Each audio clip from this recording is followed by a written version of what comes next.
Welcome back, y'all. As we continue to look for effective tools to put in our natural remedies toolbox, today we're going to look at a very powerful tool, and that is essential oils. What does NIH have to say at National Institute of Health? What do they say about the history of essential oils? How long have they been around?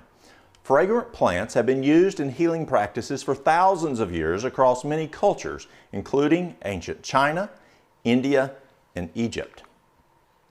There are over 200 references to aromatics, incense, and ointments throughout the Old and the New Testament of the Bible. Frankincense, myrrh, hyssop, cinnamon, cassia, rosemary, and spikenard were all used for either anointing or healing the sick in the Bible.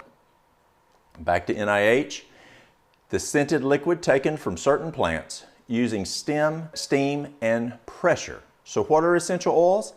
The scented liquid taken from certain plants using steam and pressure. So what do we do here?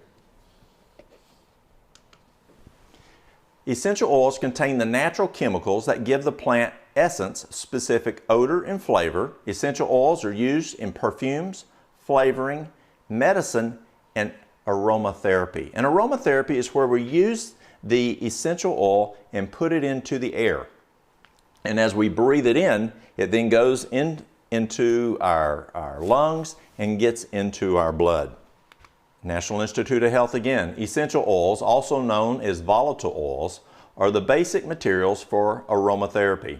They represent the fragrant essences found in many plants. These essences are made in specific special plant cells, often under the surface of the leaves, bark, or peel, using energy from the sun and elements from the air, soil, and water. It's really cool. There are some plants that as you look at that plant under a microscope, you can see these little sacs, and they're essential oil sacs that are just sitting there full of the essential oil, and as you break that open, it allows that aroma to get out. National Institute of Health. When essences are extracted from plants in natural ways, they become essential oils. They may be distilled with steam or in water, or mechanically pressed. Oils that are made with chemical processes are not considered true essential oils. And there's several things we'll look at here this morning. As we look at essential oils, there's some essential oils that, especially as we use them internally, we have to be careful. If it's a chemical process, you definitely don't want to use that internally. There are many essential oils used in aromatherapy. Each type of essential oil has a different chemical composition that affects how it smells, how it absorbs, and how it is used in the body. Again, back from the NIH, even the oils from a variety of plants within the same species may have chemical compositions different from each other. The same applies to that grown or harvested in different ways or locations. And this is very, very important. If you want the most nutritious, you want to look at where that herb is indigenous. Is that herb naturally from the United States, from Canada, from Russia, from Spain? Then that's where you want that plant taken from. You want the essential oil from those plants. If we grow a plant in a country where it's not indigenous and try to use those essential oils, they don't have the same properties. Definitely not as strong. Laboratory studies and animal studies have shown that certain essential oils have antibacterial, antiviral, antifungal, calming, and energizing effects. Lavender and tea tree essential oils have been found to have some hormonal-like effects. Studies in animals show sedative and stimulant effects of specific essential oils, as well as positive effects on behavior and the immune system. Again, National Institute of Health. How about safety? Safety testing on essential oils show very few side effects or risk when they are used as directed. Allergic reactions and skin irritations may occur in aromatherapies or in patients, especially when essential oils are in contact with the skin for long periods. So as we'll look at essential oils today, we'll find which ones we can use neat, that is straight on the body directly, or which ones we have that are hot oils that we have to, like clove, we'll need to mix that with a carrier oil, like fractionated coconut oil, or it could cause irritation to the skin. Sun sensitivity may develop when citrus or other essential oils are applied to the skin before sun exposure. Again, National Institute of Health. So we'll talk about some oils today that, let's say you're using an orange oil, essential oil, and you apply that directly. You don't want to go out into the sun for X amount of time. Are all oils equal? Different distillation or extraction process can have a dramatic effect on their chemistry and medicinal actions. And that's very true. You'll have, when you look at oils that are out there today, just because it says frankincense, just because it says eucalyptus, does not mean it's the same quality. Now, if we're using eucalyptus and we would like the smell of the eucalyptus as it's going into the air, then maybe that's not as important. But if you're using eucalyptus in a nebulizer for a person who has problems with bronchial dilation, and you're putting that essential oil into your nebulizer, you definitely want 100% pure. Now, when it says 100% pure, you want to make, there are essential oils that I have seen that say 100% pure, and let's say it's eucalyptus. It's pure in there, but it may also have some other ingredients with it. I was out looking at some oils not long ago, and actually one of my suppliers, they had an oil, and it was 100%, but it was only 10% of that oil in that bottle. 90% was other chemicals. So you want to be careful. When you may see a bottle that is very economical, and it says 100%, maybe over 10, 20, 30% actually has that pure oil in it, but then it has other ingredients in there also, and it may not tell you. You'll have to go and take a look at that further. The other thing is you want to make sure when you're getting your essential oils that they're harvested at the right time.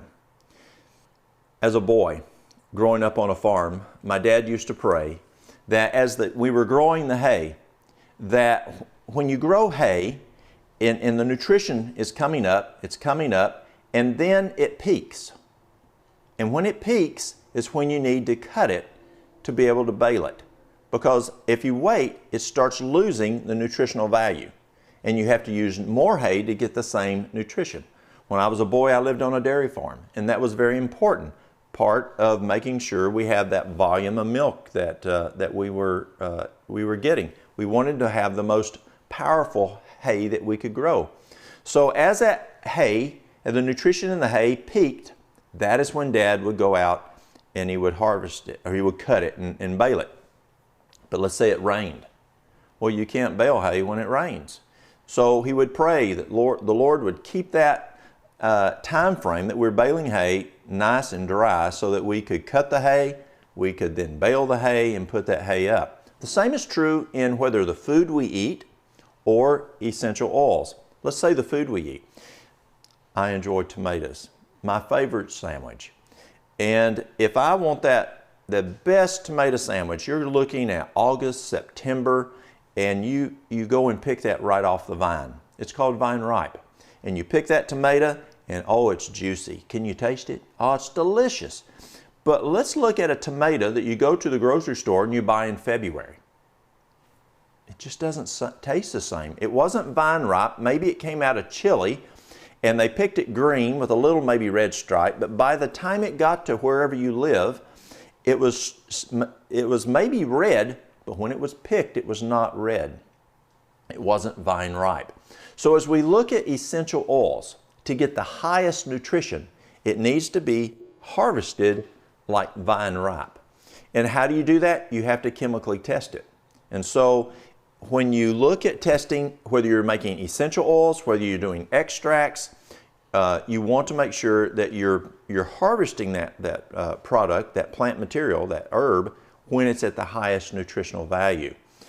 And so that can be done in laboratories with these companies that make these. So you want to make sure that whether it's from a third world country that this essential oil is coming from, that they're just not picking it just to, whether they're harvesting the bark, whether they're harvesting the root, whether they're harvesting the leaves or the plant, the whole plant, that it's harvested at peak nutritional value.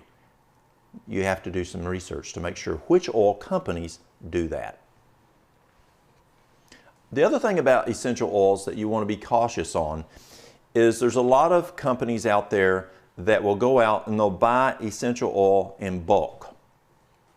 And what they'll do is they'll just bid on it. And they'll just buy what's on the open market, and then they put it in their bottles. If you want a good quality oil, and it's important, not as important if you're just making the room smell good, but if you're fighting cancer, if you're addressing some serious issues, then you want the best quality, the best medicinal quality possible. So you want those oils that you know that company goes straight to the grower. And it kind of reminds me of the bread company, 1 Degree. You know, they know exactly where their wheat comes from or whatever it is. Actually, on the back of the box, it has the grower's pictures. And these guys from over in Vancouver, they go down and they look at those places and they make sure that they have the quality they want. Well, you want an essential oil company that does the exact same thing. They go out there to India, they go to wherever that herb may be, and they make sure that those folks are harvesting at the right time, and then they're buying that product, not just an oil they picked up on the open market as they bid on it. So yes, are all essential oils equal? No, they're not. How are essential oils applied?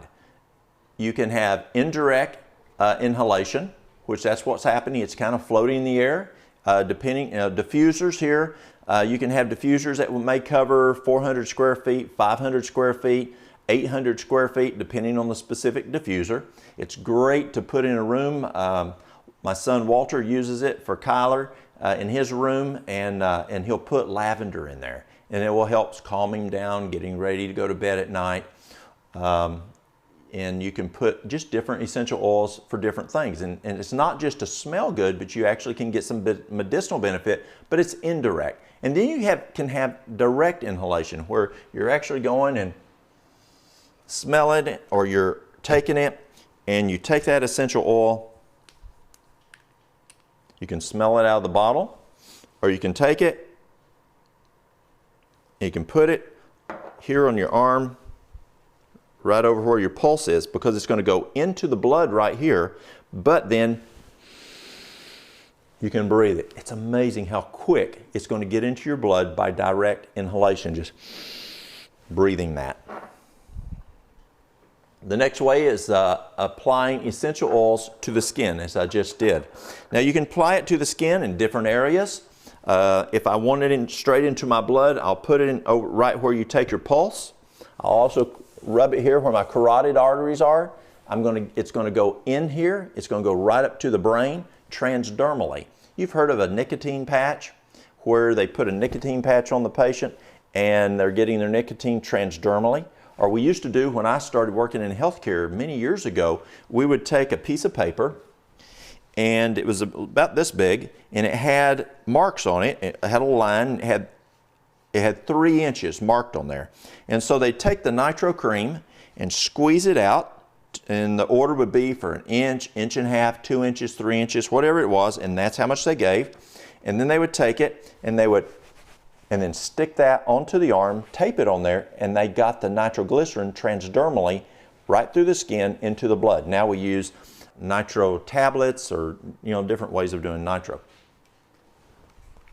So there's indirect inhalation, there's direct inhalation, where you're breathing it like that, or you're breathing it like this, or you're applying it to the skin and it's transdermally going into the skin. If we're working with a person with breast cancer, we're applying the lavender, the frankincense straight onto the tissue. It transdermally goes in and starts attacking the cancer. Topical was the English model. They used it diluted. The German model was inhalation, and the French model was ingestion. And that's where you take that essential oil and you either will take it straight, or as I've done this morning, and I've got it in my water, and I'll put my essential oil in there and I'll drink my water. If you do a essential oil in water, in your water container, make sure it's not a plastic container, because that you can get that plastic into it, and you don't want that. Essential oils can make the plastic come out of it and come into your water. So I'll use either a glass bottle like a mason jar, or I'll use at home in the office. What I'll use is I have a stainless steel container that I use, and I'll drink out of that. So you can topically, where you put it straight onto the body. You can dilute it. I put that neat, is what I just did. Or you can mix it with a fractionated coconut oil. And when you put it topically on, there are times that we want to put it neat. But when you put it neat, you'll lose around 73–74% as it evaporates. And so as it evaporates, you're losing that. So if you want to get the most out of that, your highest return on investment, then you'll take and you'll mix it with, say, a fractionated coconut oil or another carrier oil, and apply that to the body, and you'll get more benefit to it, and it actually helps drive it into the body. Topical diluted mixed with an oil, fractionated, appears to be the best, and then applied directly to the skin. And it seems to be the best because we prevent the evaporation, and also it helps to drive it. But you don't want to have all of your oils to be mixed with the fractionated coconut oil, because when you take it internally, you want it neat.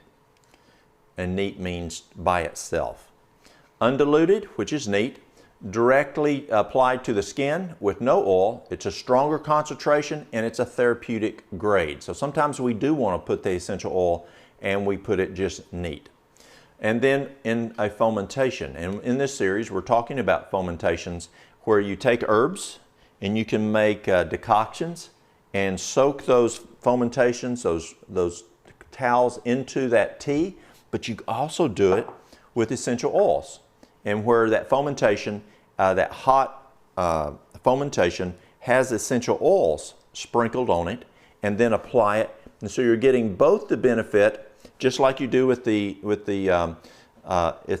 tea, whereas that warm water causes vasodilation, you opening those pores, and whether it's the tea, the nutrients from the tea is going into the tissue, like we talked about the golden seal. If you have a wound, let's say you have road rash on you, and you don't want it to be infected, or it is infected, you'll put that golden seal fomentation.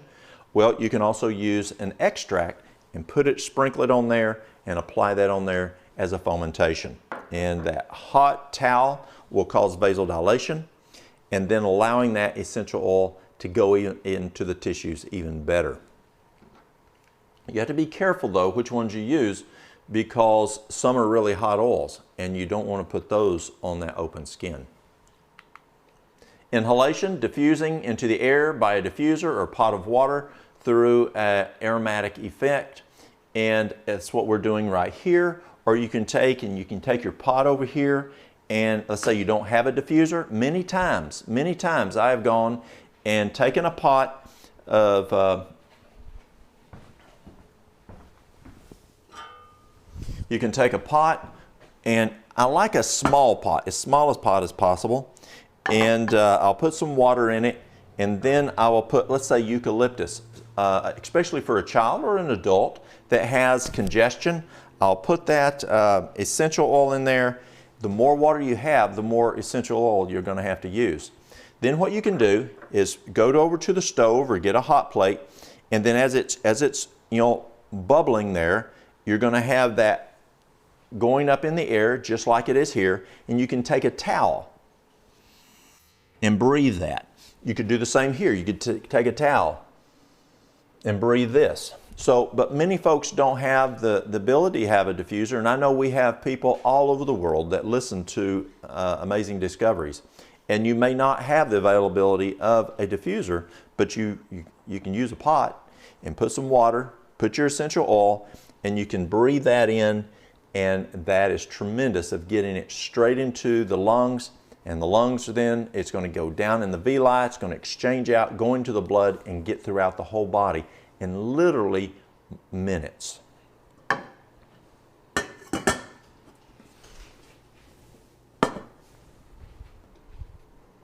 Let's look at some definitions. We're going to look at some words as we look at the effects of the essential oils. And so we're going to look at some of those definitions. Analgesic, which is relieving pain.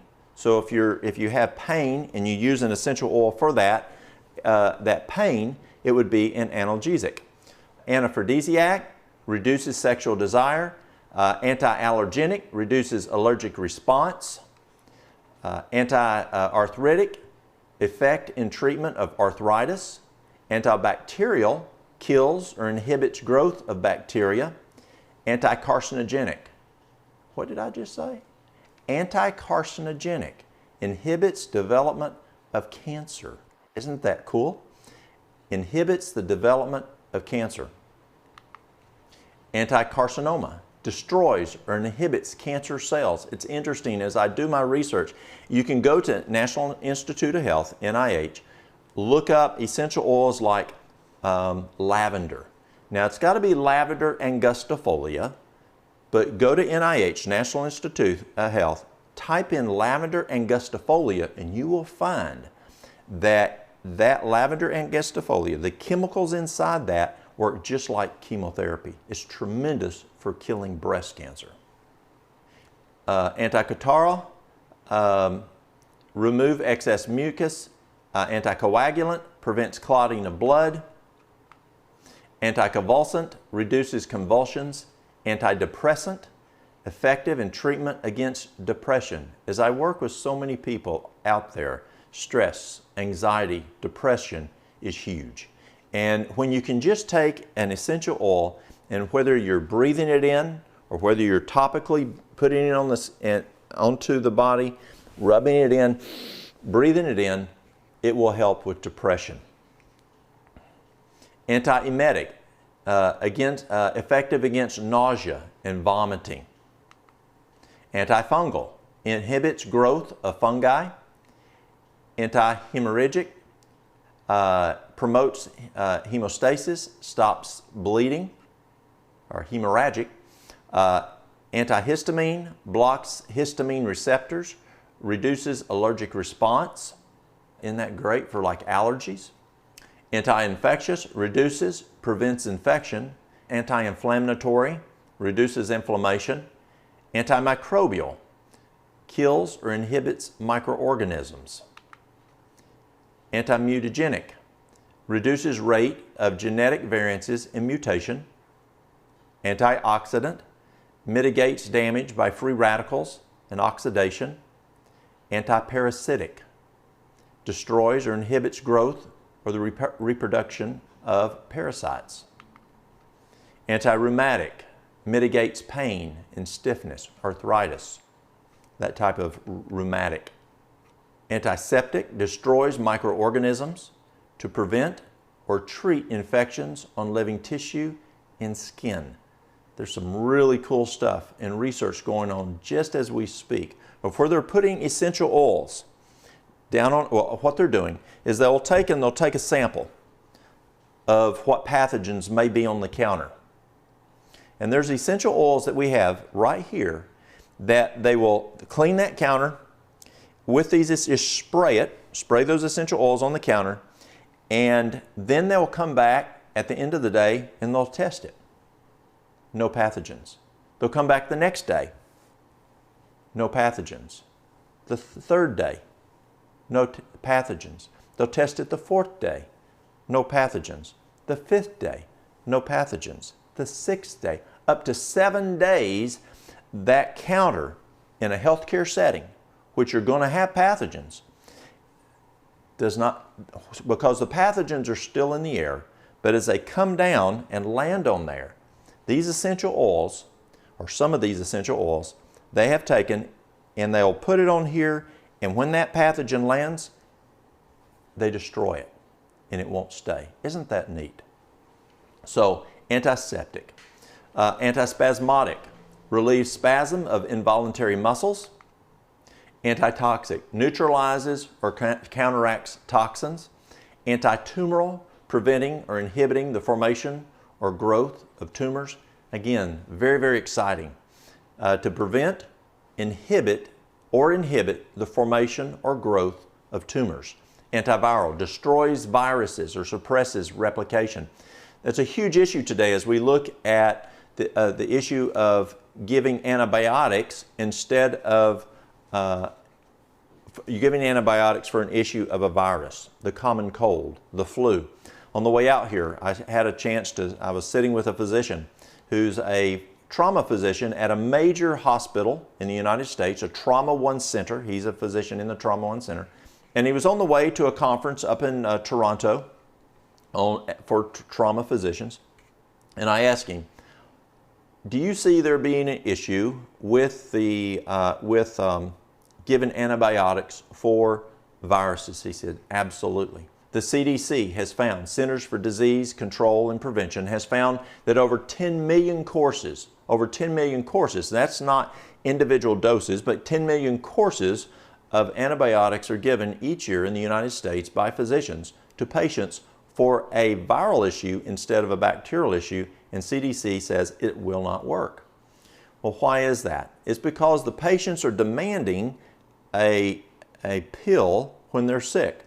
And the docs know that it's not going to work on a virus, the antibiotic, but the patient demands it. And I was talking to this physician at this major trauma center. He said that the patients demand them to give them an antibiotic.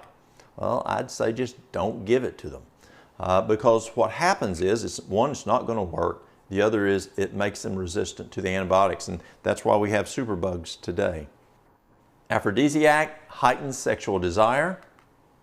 Astringent, contracts tissue, generally of the skin, reduces minor bleeding. Calming, to make one tranquil, quiet, or soothe. Cardiotonic, tones and vitalizes the heart. Carminative, reduces gas or bloating. Cleanser, cleanses the body and or household surfaces. Cytophylactic, stimulates cell growth. Decongestant, relieves mucus congestion of the upper respiratory tract. A deodorant, removes or conceals unpleasant smells. Detoxifier, removes toxins from the body, tissue, and organs. Digestive stimulant, stimulates digestion. Disinfectant, mitigates growth of microorganisms on inorganic surfaces. A diuretic, increases production and excretion of urine. A emmenagogue, regulates and induces menstruation. Energizing, generates and enhances energy. Expectorant, promotes discharge of phlegm and other fluids from the respiratory tract. Galactagogue, promotes lactation, increases milk supply, and that's a huge issue. And you will hear on this series us talking about increasing lactation. Why? We have found in the state of Tennessee, where I am from, that one of the reasons that we have health issues that we do, one of the top 5 reasons is women do not nurse their babies. One of the reasons women don't nurse babies is because they are unable to produce enough milk.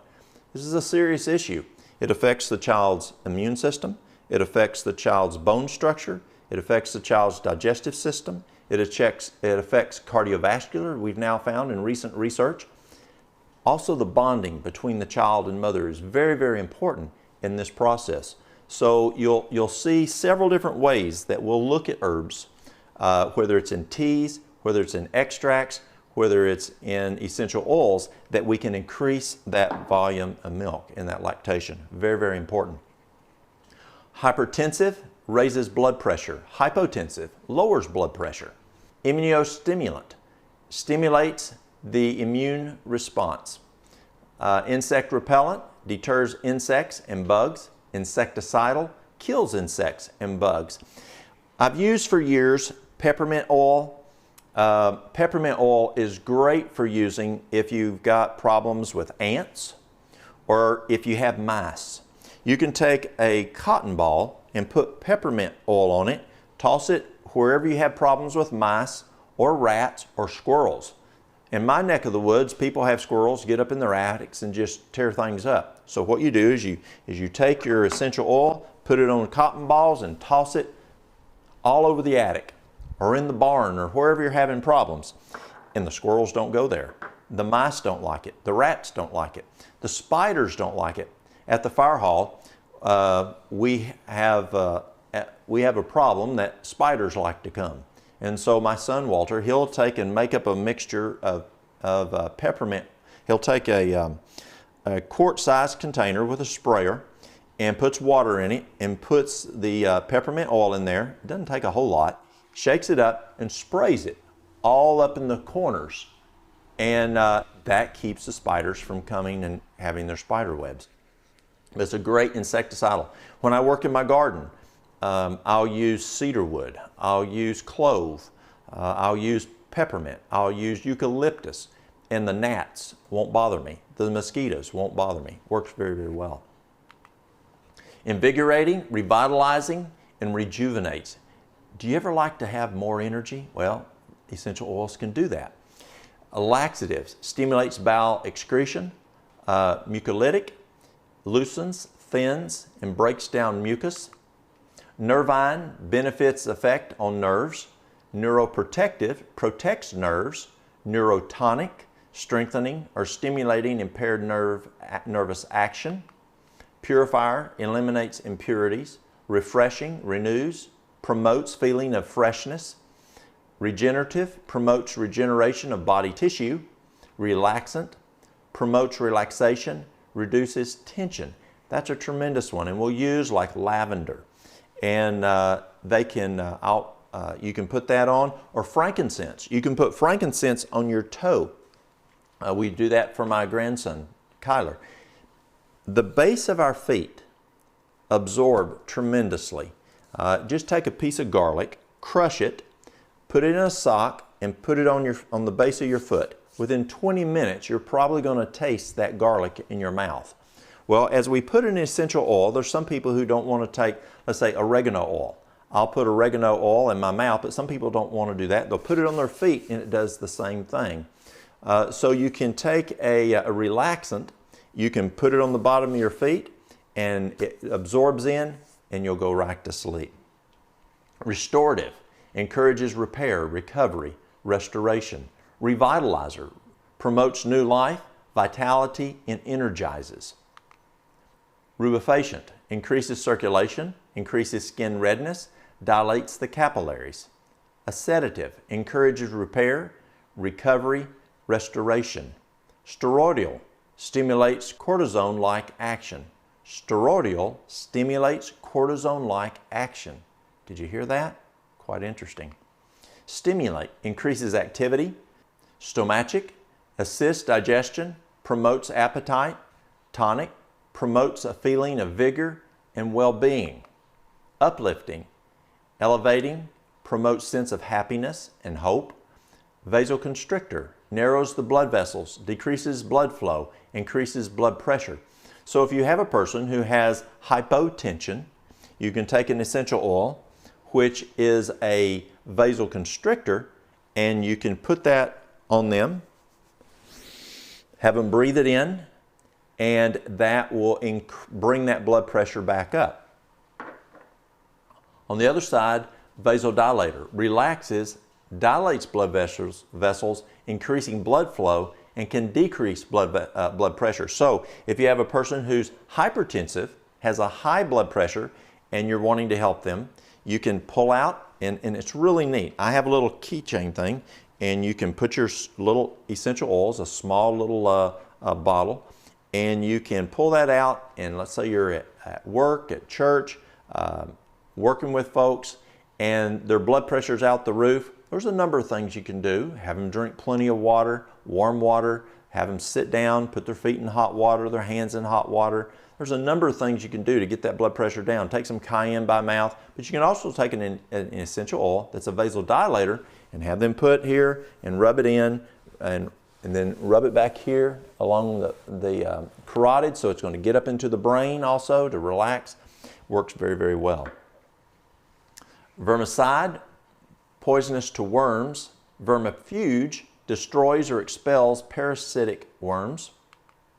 And warming, raises body and or specific body tissue temperature, referred to as localized warming, increases blood flow. A few more. Aromatic, referring to plants that have an aroma. Topical application, placing essential oil directly onto the skin or other surfaces of the body. And it's not just where I showed you here, where I place it right here, where I take my pulse. It's great to use, let's say if you're having arthritis in your elbow, in your knees, in your hands, you can take and rub an essential oil on there, and it will help to address that area.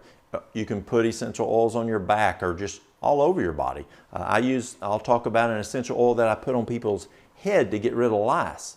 So it can be topical many places over the body. But you have to be very, very cautious of one area, and that's the eyes. There are some essential oils can really irritate the eyes. If it's sweating time of the year, because it can come on through the eyebrows made to stop that perspiration from coming and falling into the eye, but you still can get some into the eye. So be careful with some of the oils around the eyes. Aroma application, inhaling an essential oil or its aroma. Internal application, internalizing essential oil typically through the mouth. And I'll take an essential oil and I'll put it under my tongue, hold it in, sublingual, or I may put it in my water and I'll drink it. Good way to get a water break. A carrier oil. The carrier oils carry the essential oil and dilutes it so that its effect can be spread over a larger area and less prone for evaporation. That's what we were talking about.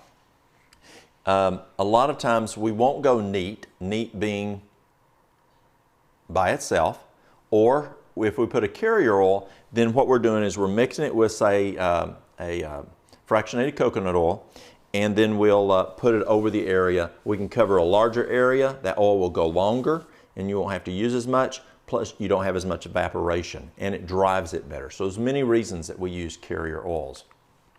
Neat, again, is when we're referring to applying essential oil by itself without diluting it in a carrier oil. Dilution refers to mixing essential oil in a carrier oil so its effects are not as concentrated in one area. There's some oils that even just one drop is going to be too much in that area. It's going to be too hot. And so you can mix it with that carrier oil, and you're able to take that oil over a larger area.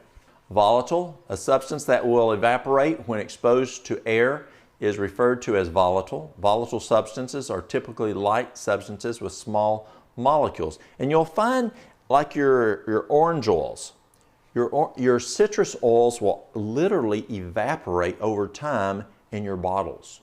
Even though you have your tops on, I found my essential oils of citrus actually going down because they'll evaporate. Single oil. A single oil is one type of oil used by itself. An oil blend is a mixture of two or more single oils at a time. Oils are typically blended to combine their individual properties or aromas, providing a more powerful and synergistic effect. And we see that in our teas. There's times that we'll make a tea that will use multiple herbs in that tea. There's times like a wound formula where I'll take and I'll use the golden seal, the myrrh, the frankincense, the aloe, and pine sap. I'll mix it together in a wound formula, and I'm able to be more effective synergistically with all those. And a great herb to use to mix with those to make them even more synergistic is the catalyst cayenne. Cayenne can make them work even better.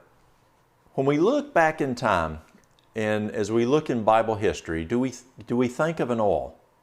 Do you think of when Mary went and she broke that bottle and she poured that oil and washed Jesus' feet with her hair? Well, let's read. John chapter 12, verse 3. Then took Mary a pound of ointment of spikenard. That's quite a bit. Very costly, and anointed the feet of Jesus and wiped his feet with her hair, and the house was filled with the odor of ointment. Well, what is spikenard? Well, we still have spikenard today. And what we're going to do now is we're going to take a look at different oils, and we're going to look at the therapeutic value of these different oils. And we're going to start with spikenard. Spikenard, the extraction method is it's steam distilled from the rhizomes. Now, a rhizome is like a root. And so some of the essential oils come from roots, some from rhizomes, some from the stems, some from the leaves, some from the flowers, some from the bark. So there's various ways depending on where that most medicinal chemical is in those plants. Well, in spikenard, what Mary used to rub on Jesus' feet came from rhizomes. Common application, it can be applied neat, and that's what Mary did, is she had a bottle of pure spikenard, and she broke it and applied it neat. It must have been, can you imagine, a pound of spikenard in that room? The odor must have been very, very strong. And that's a lot of oil as she rubbed it on Jesus. Common application again can be applied neat. It can be diffused, such as we're diffusing right now, or it can be inhaled directly, where you just actually open it and you can breathe it in. Or you can put it on and breathe it in. It's going to be right into the blood very, very rapidly. Top properties. As we'll look at the different oils, we'll look at the properties and we'll look at the uses. The properties are as the action. And you can actually look at the properties to know whether you can use it or not. Here's an example. Antibacterial. So if you have a bacteria, do you think spikenard may kill that bacteria? Very possible. We got to know what types of bacteria, how wide spectrum spikenard is, but it will kill bacteria. Antifungal, so it means it will kill funguses. If you've got funguses somewhere, you can put spikenard on there and it can kill funguses. Anti-inflammatory. Antispasmodic, where you can use it for spasms. Let's say you have a spasm in your leg, a muscle spasm. Well, you can take the spikenard and you can open it up and put it on your hand, apply it neat, where you apply it straight to the muscle to stop that. Or you can mix it with a carrier oil, such as the fractionated coconut oil, and it won't have as much evaporation. You'll be able to spread it better, and it will penetrate even deeper. A deodorant, a laxative, a sedative, and also a tonic. It's good for aging or anti-aging, anxiety. So if you have a person who has anxiety, you can literally take the spikenard, put it on the hand right here, and then rub it here. And as they breathe it, it will have them calm right down, just like vetiver. We're going to talk about vetiver. It's very, very good for anxiety. Well, so is spikenard. I've seen people calm down just in less than 2 minutes with vetiver. Candida, cellulite, Convulsions, so it's anticonvulsive. Depression, it's antidepressive. Detoxing, if you want to just detox the body, it's good to use the spikenard. You can use it, you can topically use it, you can use it where you're smelling it, and it will detox the body. It's a diuretic, so it will increase urine flow. It's good for emotions, keeping emotions strong. Gas or flagellants, indigestion, insomnia, irritated skin, menstrual issues, again, muscle spasms, as we talked about before, or a perfume. And that's what Mary had it, they were using it for back in those days that we know of. I'm sure they knew of other ways also to use it, but it was called a perfume. It can be a perfume. Pink eye, rashes, seizures, stress, tension, and also for ulcers. Safety, it's safe for neat application, so it's not a problem of putting it on neat just by itself. Our next one is what's considered the most used oil, essential oil around the world. Lavender is considered to be the most used essential oil anywhere within the world. Extraction method, steam distilled from flowering tops, so it comes from the flowering tops. Common application methods can be applied neat, diffused or inhaled aroma directly, orally, so you can take the lavender, put it directly, orally. Flavoring in food or beverages. The properties, analgesic, anticoagulant, anticonvulsant, antidepressant, antiemetic, so it helps with throwing up, vomiting, antifungal, so you can use it on funguses. It's an antihistamine, so it's good for allergies, anti-infectious, anti-inflammatory, antimicrobial, anti-mutagenic, and antiparasitic. It's also anti-rheumatic, antiseptic, antispasmodic, antitoxic, antitumoral. Did you hear that? Remember, we talked just a few moments ago about using lavender for breast cancer. It's good for killing tumors. And so if you have a person who has cancer, you can use lavender. I actually will mix lavender and frankincense in equal parts, and then I will apply you can do it neat, or you can apply a carrier oil over that region at least 4 times a day or every 2 hours. But if you don't have the frankincense, you can just use lavender. And we're seeing tremendous benefits using it on getting rid of tumors. Astringent and calming. Lavender is probably most known for calming. And so you can put it in a diffuser, and you can, and how you do that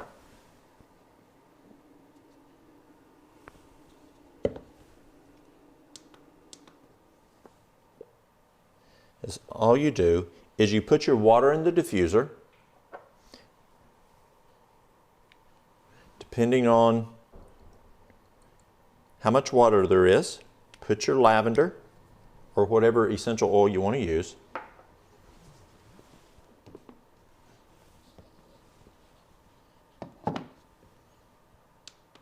And turn it on. And depending on the different diffuser you have, some diffusers will go 4 hours, 6 hours, some as much as 10 hours. And some even have dual, where it comes out dually. But that will come out and into the air. It will also, as you breathe, it can help calm what's going on. There's a major hospital in the state I'm from called Vanderbilt, and they will use essential oils as antiviral to kill bacteria and viruses in the air of places where patients are more prone to have that, where patients could have problems with getting infected, say cancer patients. So it's calming. You can, again, either apply it neat or apply it diluted, or you can put it in a diffuser. Cardiotonic, which is good for the heart. Carminative, cytophylactic, deodorant, disinfectant, emmenagogue, that helps with menstruation, hypotensive, insecticidal, nervine, neurotonic, regenerative, relaxing, help to relax a person down.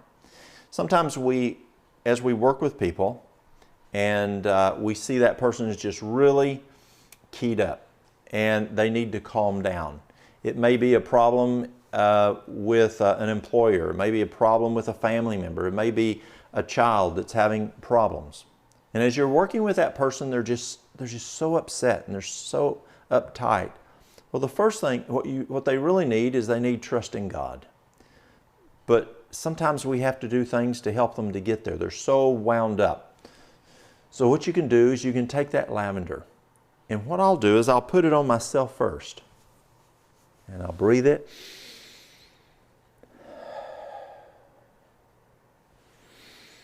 Would you like to try this? It really calms me down.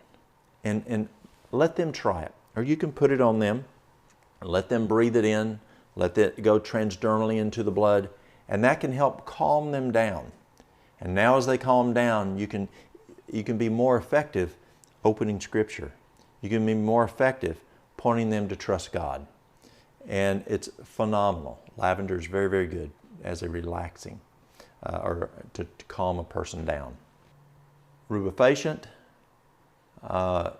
sedative, tonic, vermicide, vermifuge. Agitation, it calms. Allergies, anxiety, appetite loss. Arrhythmias. Now, an arrhythmia is where you don't have the same, let's say their pulse is going to-dum, to-dum, to-dum, to-dum, to-dum. That can be an arrhythmia. Atherosclerosis, that's clogged arteries. Bites and stings. So if you get a bug bite or a spider bite, just put that lavender right on there and that can go and treat that. Blisters, boils, soothes the breast, burns, phenomenal for burns. If you have a major burn in the kitchen, get your lavender out and just cover that up. And it works very, very fast to address that. You can use it on sunburns, but if you're out and you get burned in any way, if you can just coat that body with lavender, it will stop that burning process. One of the best things I know of for that. We used to use Silvadene when I worked in regular health care. This will blow the doors off Silvadene. Cancer, again, we talked about that. Chickenpox helps with concentration.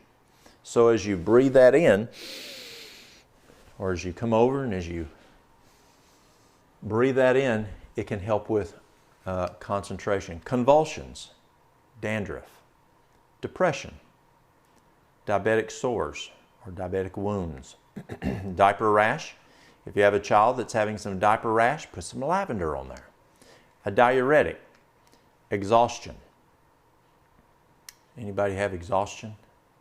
You know, as I work with people today, they're just plumb wore out. And they work so hard. So many people I work with to make ends meet. They've got not one job, not two jobs, but a lot of people come in, they've got 3 jobs they're working. 1 full-time job, 2 part-time jobs, and they're just wore out because they're not getting their sleep. They're using up all their vital force. Well, lavender can help with that. Now, again, that's just helping them right now.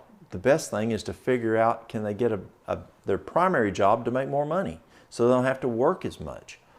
So you don't want to just mask and manage with an essential oil, just as we did with the drugs, but you want to get to that root cause. and eliminate that root cause.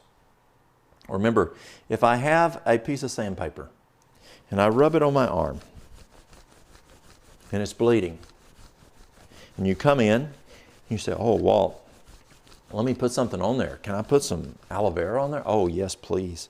Oh, it's bleeding. Look at that. Her skin's all gone, the muscles and tendons, and I'm down to the bone, rubbing on that bone. And yeah, if you want to put something on that, that'd be great. And you put something on there, some aloe vera or some myrrh or some golden seal, and when you leave, I go back to rubbing it again. And you come back next time you come to visit, and I'm still rubbing that arm with this sandpaper.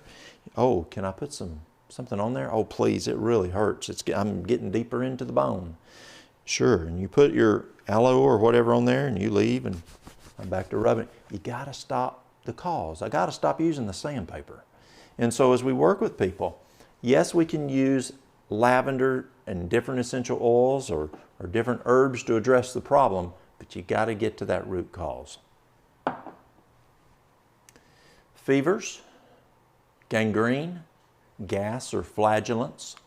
It's a gnat repellent. I use it to keep gnats off of me when I'm in my garden. There's a lot of gnats down where my garden is. And so I'll take it, I'll take lavender and I'll take it and I'll put it on my hands, and then I usually wear a ball cap out in the garden, and I'll rub it on my ball cap on the bill and on the top. I'll rub it on my shirt, even rub it on my face, and it'll last about an hour, a little more, and then the gnats start bothering me again. Well, I'll pull out the lavender and put another application. It's good for grief and sorrow, dry hair, hair fragrance, hair loss. Hair loss? Yes. Hay fever, herpes simplex, hyperactivity. You know, there's so many kids today that have ADD, ADHD, according to the teachers or the specialist. Sometimes it's just a boy being a boy. But get some lavender and see if you can use that to help calm them down. It lowers that hyperactivity. Impetigo, inflammation, insomnia, itching, jet lag, dry lips. Are you looking for something to put on your lips when they're dry? Put you some lavender. Mastitis, menopause, mental stress, mood swings. It's a mosquito repellent, so I also use it also for mosquitoes. I don't have a lot of mosquitoes, but it's good for mosquitoes. Muscular paralysis, pain, Parkinson's disease, phlebitis, physical stress, poison ivy or poison oak. You can just apply that lavender when you get into poison ivy or poison oak.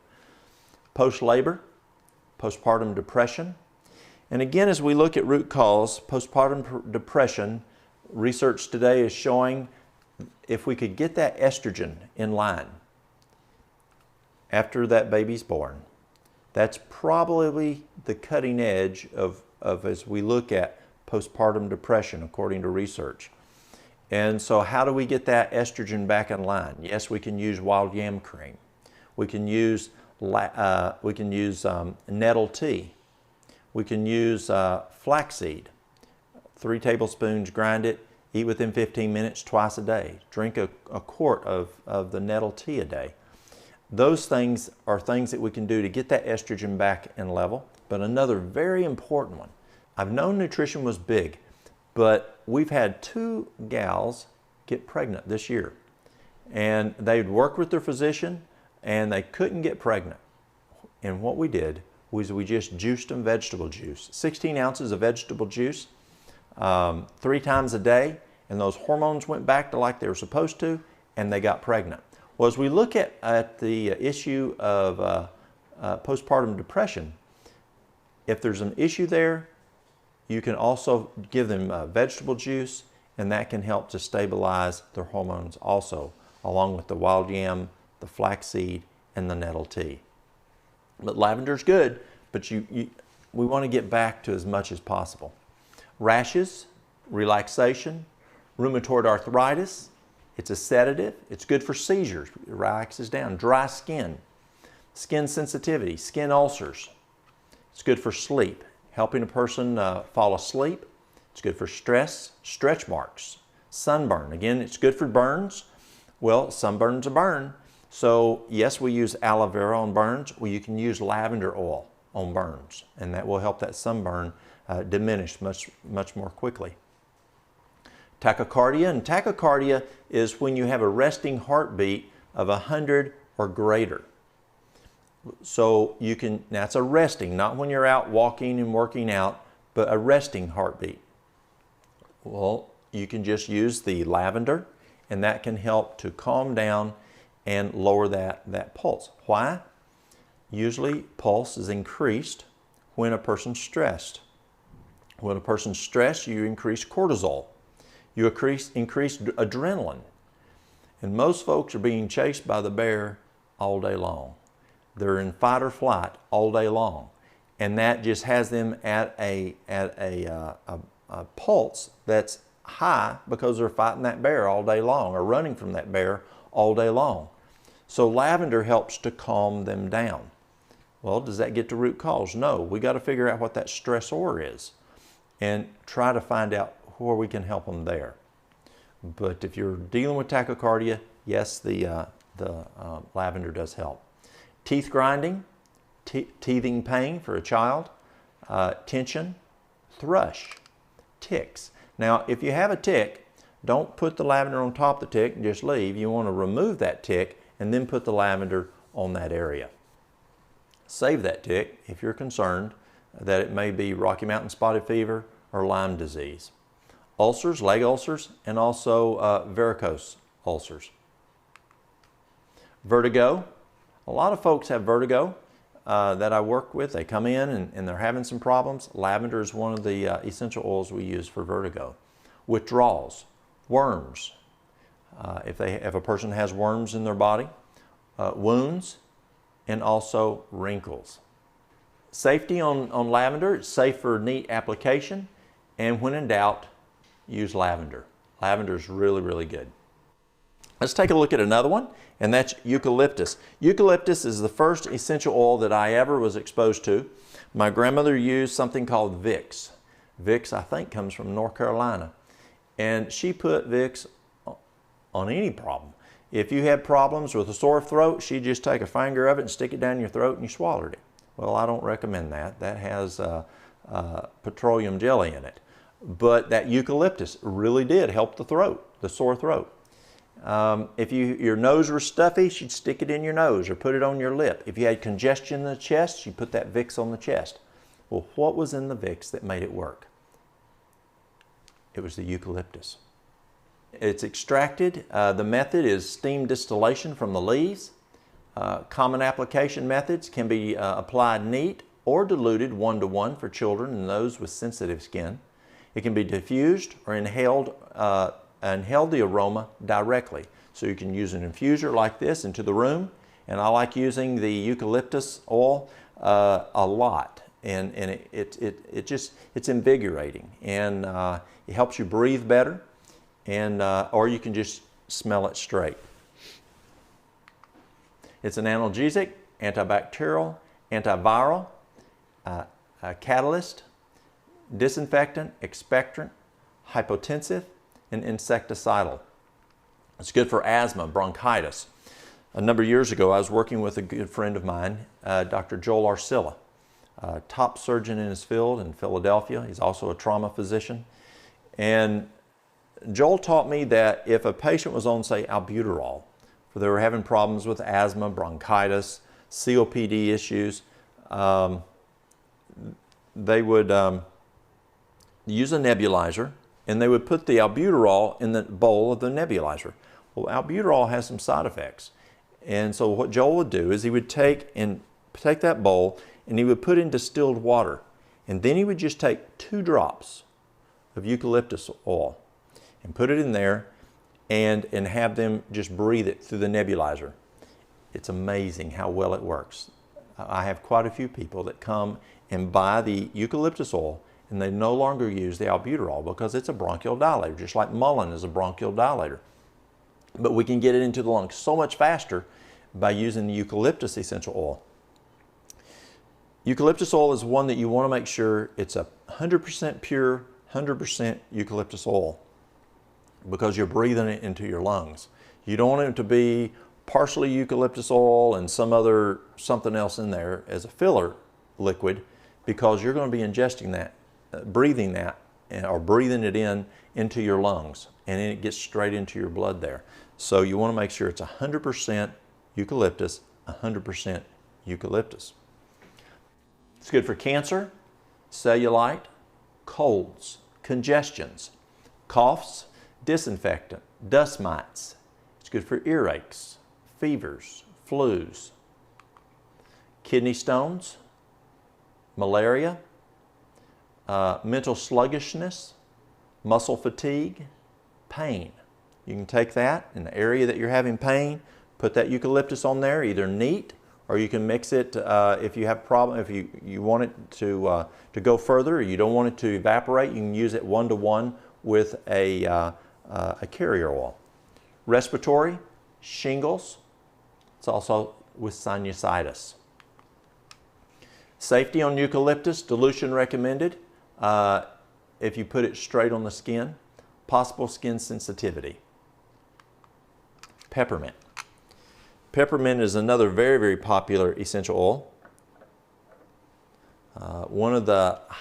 I probably sell more peppermint than any of the essential oils that I sell. Extraction methods, steam distillation from leaves.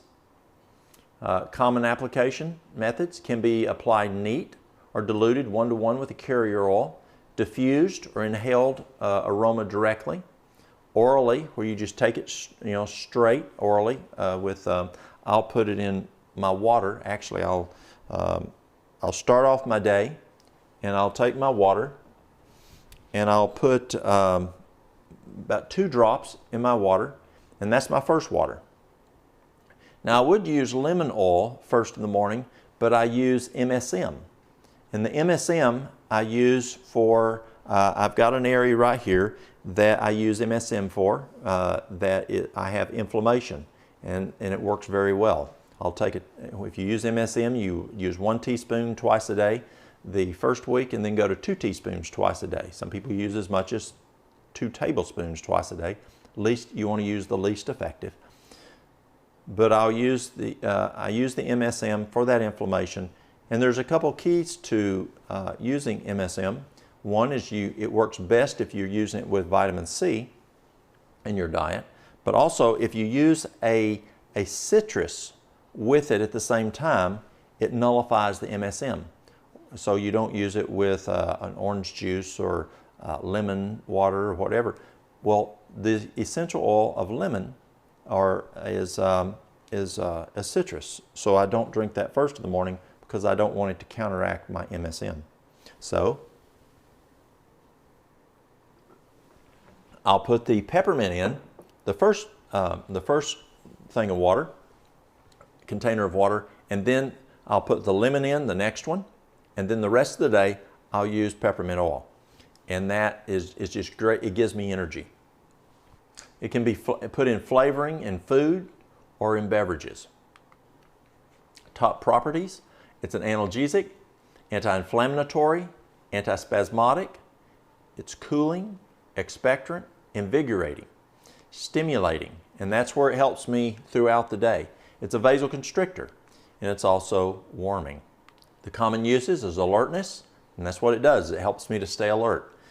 Allergies, asthma, autism, bad breath, burns, colon health, cravings. It's very, very good for the colon. Let me go back to colon health. When we're dealing with colon issues of IBS, irritable bowel syndrome, colitis, ulcerative colitis, Crohn's disease, I like using peppermint. Peppermint is very good for going in and healing those tissues. And so when you put it in the water and drink it, it's going to go down and it's going to get systemically throughout the system and help. Cravings, digestive discomfort, energy, or fevers.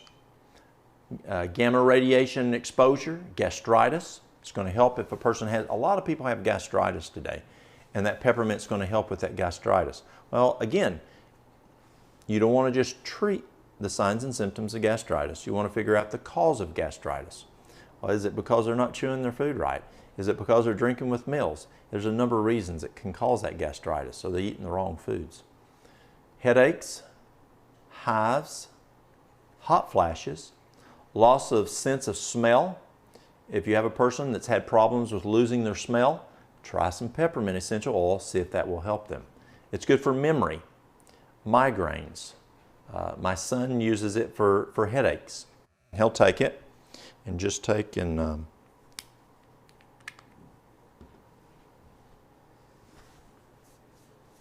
puts it up here, puts it over here, and it works real well for headaches.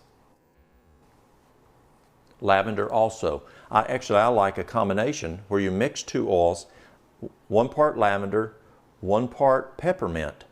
You can do it neat, or you can add a carrier oil.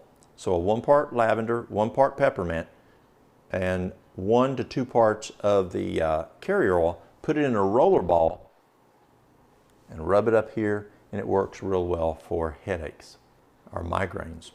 Milk supply decrease, muscle stiffness, and sinusitis. Safety, dilute for topical application, and avoid at night. So peppermint can be a little hot, depends on you. If it's too hot, use a carrier oil. Our next one is lemon. Its extract method is cold pressed from the rind. Your citrus are going to be a lot more affordable because there's a lot of essential oil in the citrus. If you are looking for affordable, good quality essential oils, start out with a citrus, orange, or wild orange, lemon, and it's going to be a lot more affordable. It's cold pressed from the rind. Common application methods can be applied neat. Now this is one of the things we have to be careful in using citrus. Avoid direct UV light for up to 12 hours after using on the skin. So if you're going to use it on the skin, you can't be out in the sunshine. So I'd say don't use it in the daytime because we need sunshine. Diffuse or inhale in the aroma directly. It can be taken orally. It can be put in capsules. It can be put in beverages, or you can put it in cooking as a flavoring. And my wife, Mary Lou, she has quite a few essential oils. We have a deli and a smoothie and juice bar, and she has a whole row of essential oils that she will put in the food that we serve for folks. And it's amazing. They love the taste. The essential oils, you want it to pop visually, and you want it to pop taste-wise. And when she's added the essential oils, she's been able to make it taste even better. And you also get the therapeutic value to it also. So it can be used in cooking. Properties, it's an antibacterial. So lemon, that's why we use lemon in our rocket fuel, is because it's antibacterial. It's an antioxidant, antiseptic, it's an astringent, it's a cleaner, a degreaser. So if you want to clean up something lemon is real good to clean up a grease area. Orange is also good for a cleaner. Detoxification, disinfectant, it's a diuretic, it's a mucolytic, it's used for allergies, arthritis, it's good for concentration. If you're needing to concentrate and think well. It's congestion, it's a degreaser, edema, furniture polish. Have you ever seen furniture polish that had lemon oil in it? Well, that's why. Because it just makes a good furniture polish. Gallstones, gout, heartburn. So if a person has some heartburn, take you some water, a glass of water, put some lemon essential oil in it, and have them drink it, and it can help take care of that heartburn. It's good for the kidneys. It's also good for a liver and kidney detox. When we do a liver detox, we'll use olive oil and lemons, and that will detox the liver, the kidneys, the gallbladder, and also will clean out the colon when we do the flush, the saltwater flush.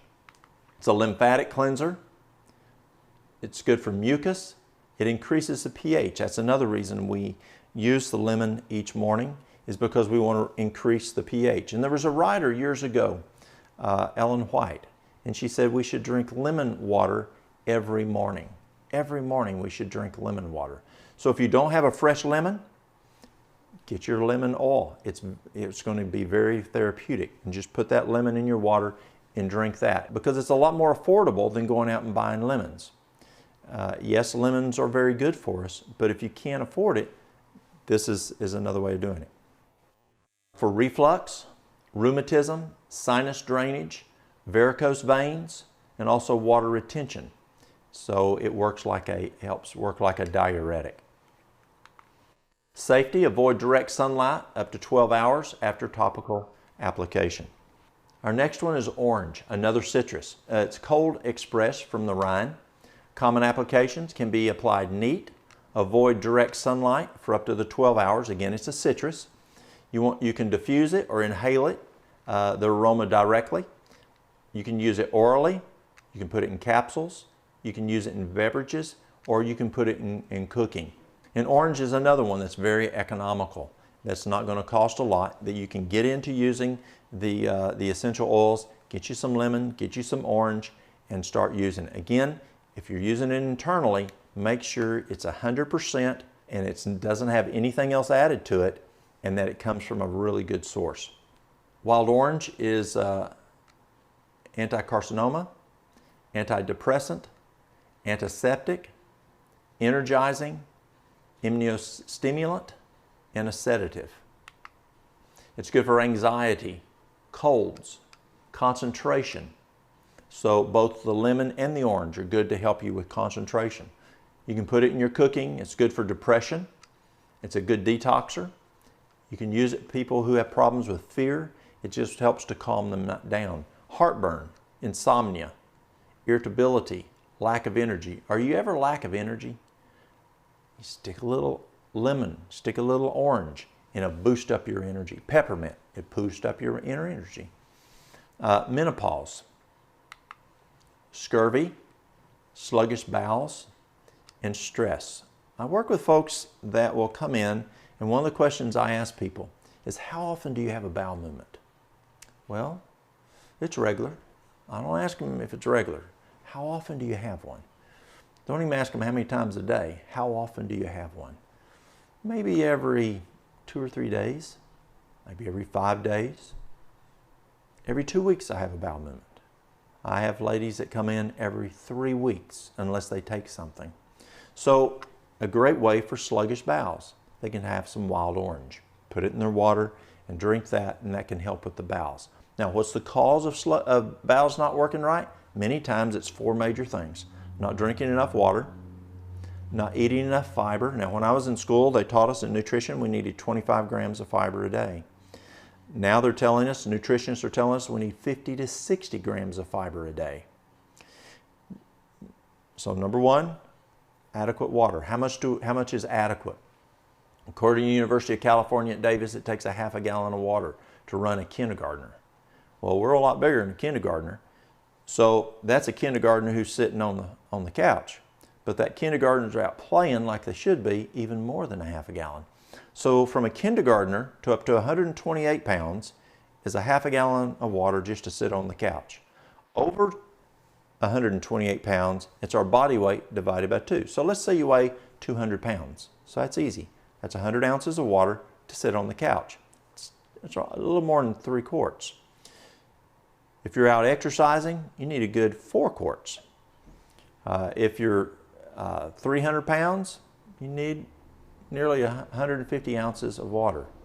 If you don't have adequate water, what happens is the hypothalamus says, where's there some water? Oh, there's some in the colon. And it soaks that feces dry to get more water, and it just dries that feces out. Well, I don't want to suck that stuff back in. And so you want plenty of water. Number 2, plenty of fiber. The problem with fiber today is so many people have a refined diet.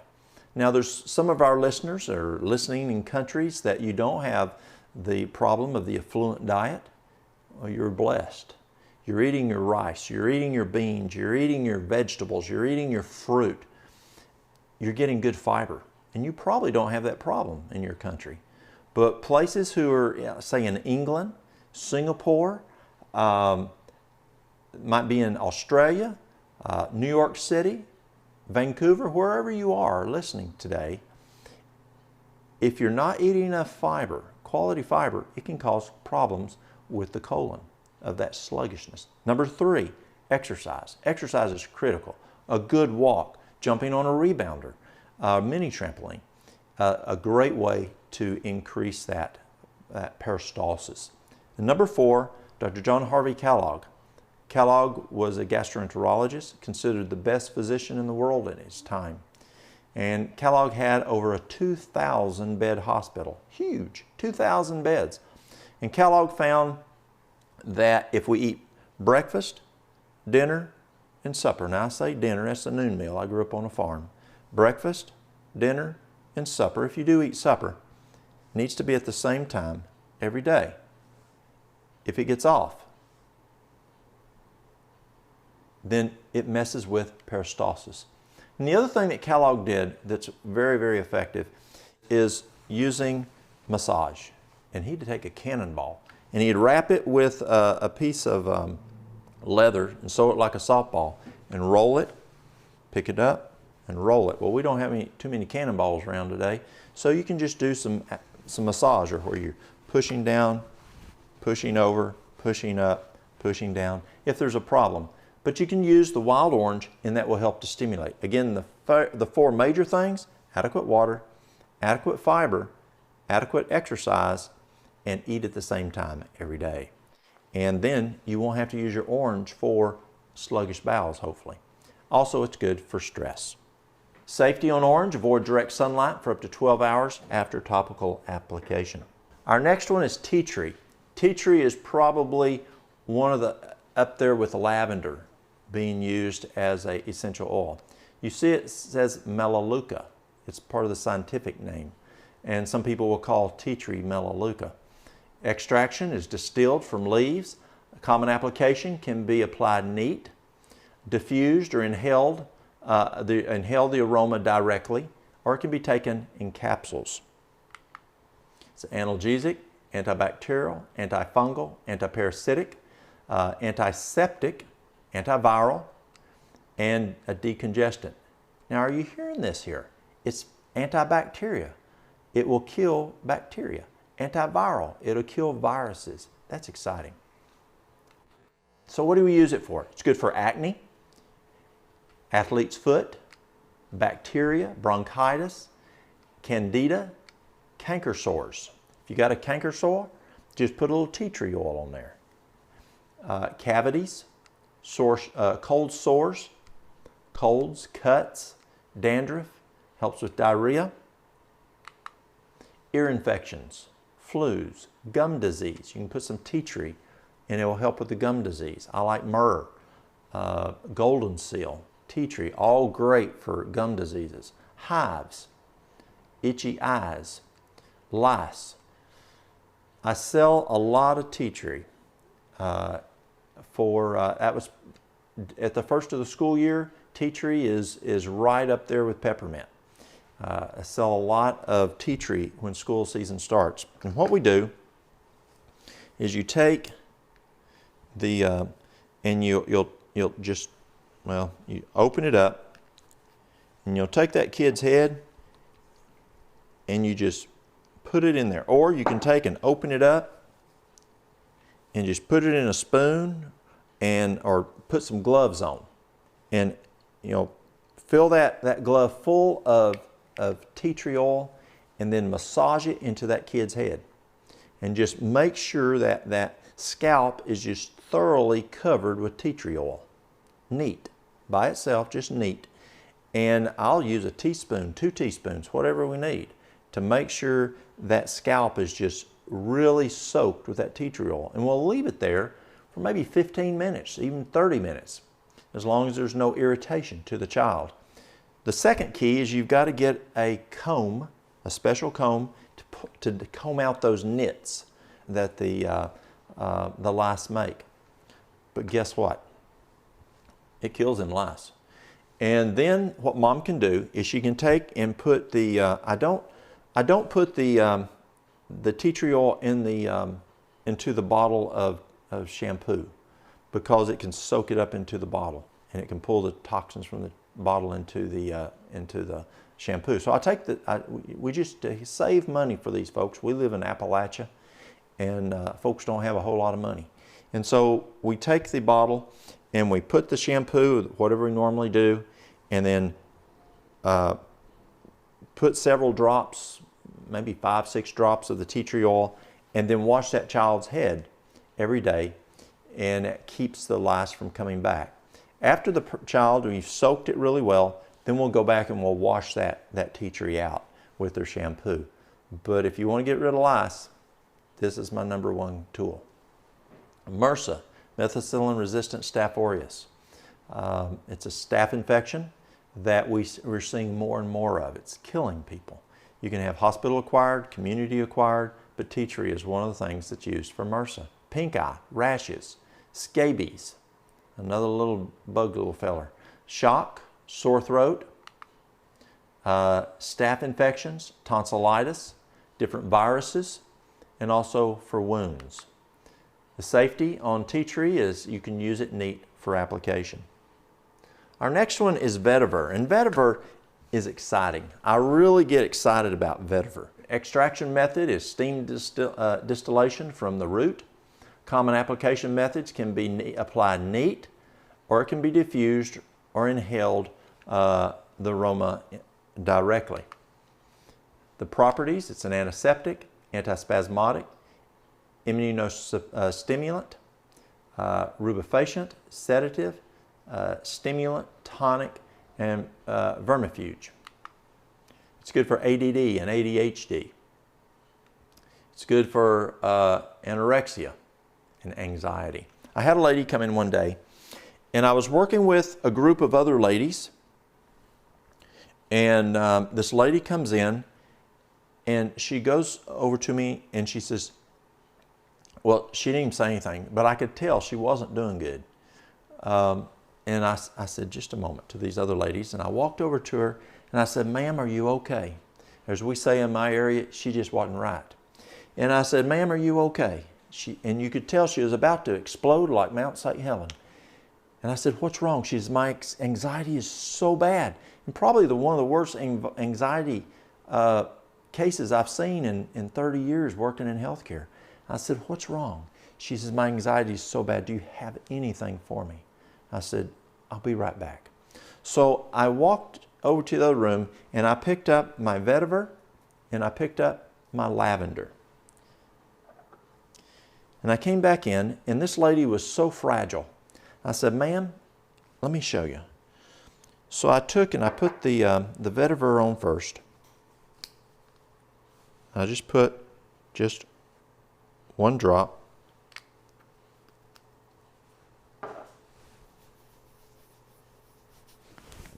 Rubbed it in here so I could get it up in my brain, my carotids.